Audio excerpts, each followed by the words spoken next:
So I think we'll come to the last talk of this session. This is on pre-cut donor tissue, pitfalls and benefits.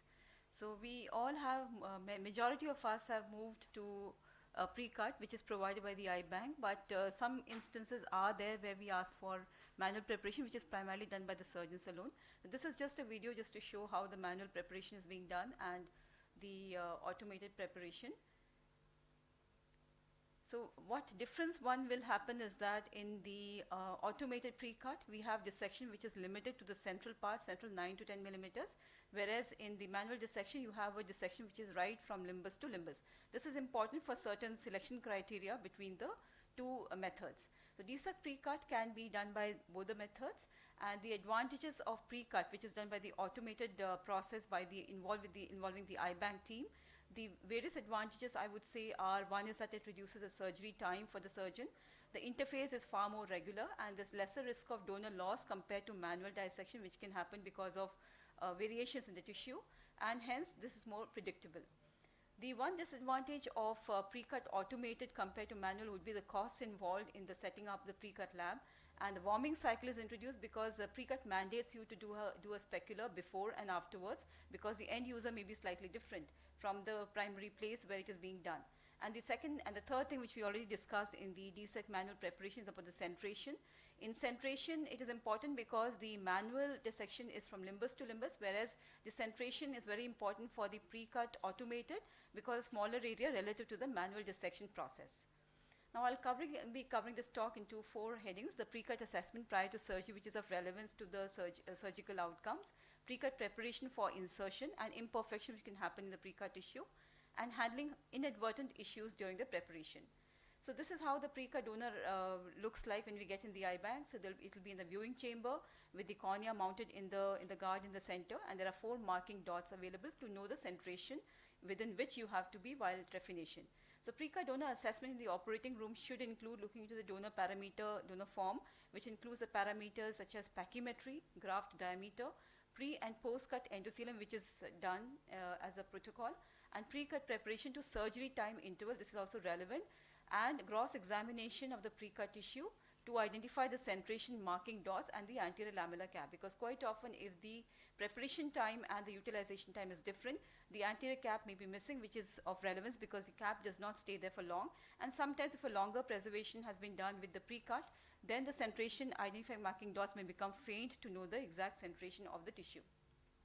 Now I will say this is very important to look into the graft thickness and graft diameter. This is because one needs to know what kind of tissue we are implanting in what kind of a recipient. So certain times if the graft diameter is small, then you have to be within that area of the graft diameter. And thirdly, graft thickness is essentially very important to look at, because the handling of the tissue, the ease of the tissue handling will depend on the graft thickness. Sometimes if the cornea is the pre-cut tissue, because there can be some variations. If it is thinner, there can be handling issues, or if it is thicker, then you can have other issues related to the graft thickness. So this is one study where we looked at the pre and post-cut endothelial cell density in the pre-cut corneas, which are prepared by the iBank technicians. So this is on the basis of 1049 pre-cut tissues which are prepared by 2 primary iBank technicians. So there's a good correlation between the ECD between before and after cut, and this scatter plot shows that. What about the pre and post-cut endothelial cell density? Now there is a variation both towards up to around 500 cells per millimeter square on either side. It can appear lesser, it can be on more side. This doesn't mean anything to do with the overall corneal assessment, but then we need to understand the specular microscopy is dependent upon the optical principle of the imaging tool. So quite often the image clarity gets better during after the pre and post cut, and that could account for these variations which occur up to the tune of 400 to 500 cells per millimeter square in individual corneas. So one needs to be mindful of that. Certain times we'll get an issue like this one, where the pre-cut graph shows before the cut you have a good morphology, and post-cut count you are not able to image the cells. Now this can typically happen in very younger donors where the tissue is very elastic, and because of the same reason that you're not able to mount it well and not able to get the image focused, you may get an image which is completely distorted, and you may not be able to capture the endothelial image in the post-cut period.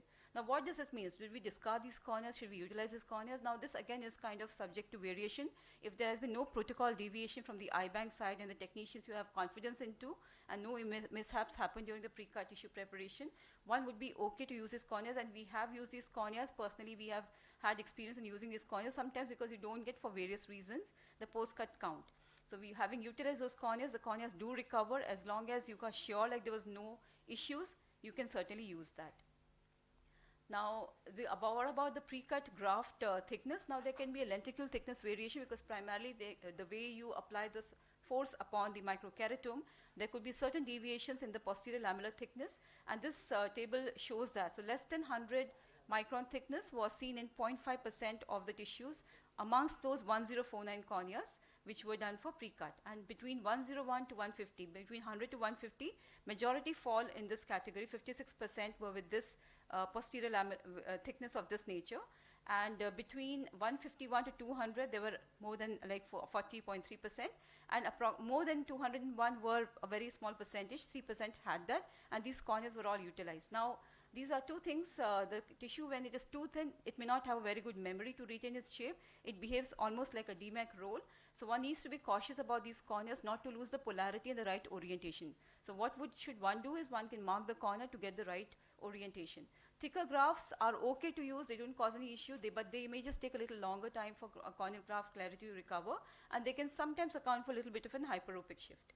So what are the effects of transportation and long interval between the pre-cut and the surgery time?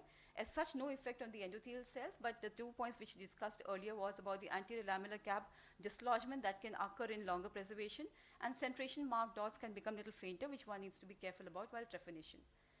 The recipient parameters relevant to pre-cut preparation, the sizing of the graft is important. So here I'll say corneal biometry of the recipient, where you assess its horizontal corneal diameter and the vertical corneal diameter, because this would be relevant to plan the sizing of the graft. And anterior chamber characteristic, this will determine what kind of sizing you would want. Now, this is again important, like if you want a larger size for some cases like buophthalmos where the corneal dimensions are more, you would not want to use a pre-cut tissue because your approximate corneal diameter of 8.5 may not suit a buophthalmic eye. You may have to use a manual dissection where you can have a little larger dimension to the tune of 8.5 to 9 millimeter size. So these will be the individual characteristics to look for when to go for automated. Majority can be managed with automated method, but some instances you may have to use a selective manual preparation method. So ultra thin corneas, marking and staining the DSEC graft can help, and these could be situations where you have the thickness of the lenticule very thin, less than 100 microns, and where the recipient is very severely hazy cornea. Those kind of things again will require staining of the cornea, and also particularly those cases of optical graft where the graft host junction is opacified. So sometimes you cannot make out the sizing. So one of the methods to identify the lenticule would be to stain the cornea. Now this is just to run through the steps of the pre-cut, handling the pre-cut. So you have in the viewing chamber. So you pick it up with the LIMS forceps and dry the bed because there will be some corneal storage solution. Put it in the block and make the centration clear, and the holding trephinition holder is kept in place after centration, and then adequate size trephine which you have planned should be used with a proper centration. And there could be certain imprecisions in the pre-cut, and these cannot be completely overcome. This is mainly because the pre-cut is an automated method and may have some variation based upon the force we apply during the pre-cut process, during the running of the microkeratome. So sometimes the pre-cut can have non-uniform posterior lamellar bed thickness, and it can be non-centric and it could be non-circular. So these do not have a major deviations, but sometimes can have minor refractive hyperopic shifts can occur because of this reason. Ultra thin tissues again can be done by double pass method, which can lead to less cell loss, because each time you pass the microkeratome across, and if you have a double pass, you will be contributing to a certain degree of endothelial cell loss, which can occur because of this reason. Microkeratome, the ultra thin can also be prepared by slow pass technique if you run the motor in a slow motion, or versus a head size. And there can be two methods of doing this. Now, if you with the slow pass technique versus head sizing, you can have greater variations in the graft thickness overall. Now, this is just to show, like in this particular case, the centration was exactly precise. So you can see a rim like this. This is basically the cut has passed right into the center, and you have a ring. So one needs to be mindful of this kind of attachment. This ring can be easily pulled off, and understanding how the pre-cut has gone into the tissue, the trephine has gone into the pre-cut tissue, is important to recognize this. One more video just to show, like certain times, even if you center it, there could be some concentric stromal tissue, which is from the anterior lamellar bed. Now here also you see the ring, what we saw in the previous picture was complete. Here it is only partial. So when you release it, it comes out as a crescentric shaped stromal tissue. So in summary, I'll say pre-cut tissue is very easy to be learned and can be easily handled by the iBank personnel. But familiarity with using the pre-cut tissue will help in better handling and avoid tissue wastage at the time of surgery. Thank you.